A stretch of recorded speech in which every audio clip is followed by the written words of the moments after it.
मित्रों नमस्कार, मैं मृदुल फिर आज आपके बीच में हूँ और आज मैं पार्क के भीतर उपस्थित जल स्रोत को दिखा रहा हूँ। देखिए ये एक जल का बढ़िया स्रोत है और जो पार्क के भीतर है।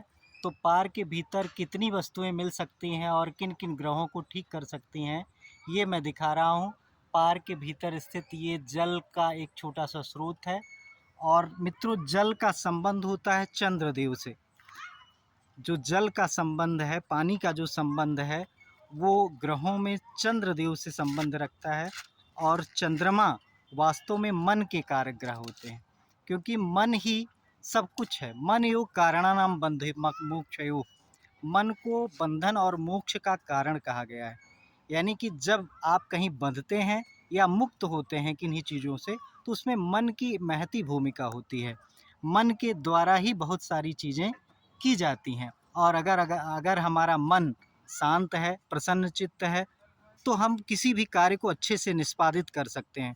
और अगर मन शांत नहीं है, मन में आकुलता है, व्याकुलता है, मन में चंचलता है, तो समस्याओं के संपादन में, उसके निष्पादन में दिक्कतें आती हैं।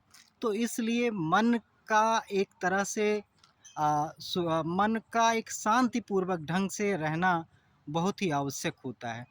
और उसके लिए सर्वाधिक प्रमुख स्रोत जल होता है, पानी होता है।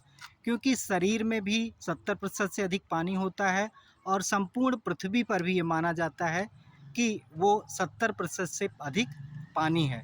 जो स्थल है वो जल से कम है। तो ये कहना है कि अगर शरीर में जल की मात्रा अधिक होगी तो हमारा मन स्फूर्तिवान रहेगा, हमारा मन सही दिशा में कार्य करेगा। इसलिए आवश्यक है कि हम जल का उपयोग समुचित तरीके से करें और कभी जल का दुरुपयोग ना करें, क्योंकि जल का संबंध सीधे चंद्रदेव से होता है और चंद्रदेव जो है मन के कारक होते हैं। और चंद्रमा के जो अधिपति देवता होते हैं वो होते हैं भगवान शिव, भगवान शंकर।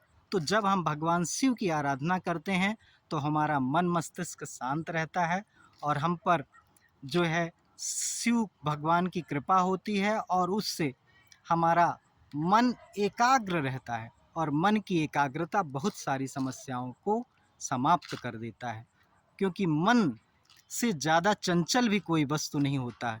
भगवान कृष्ण ने गीता में कहा था कि मन की चंचलता को विराम देने की आवश्यकता है। अर्जुन पूछते हैं कि हे कृष्ण,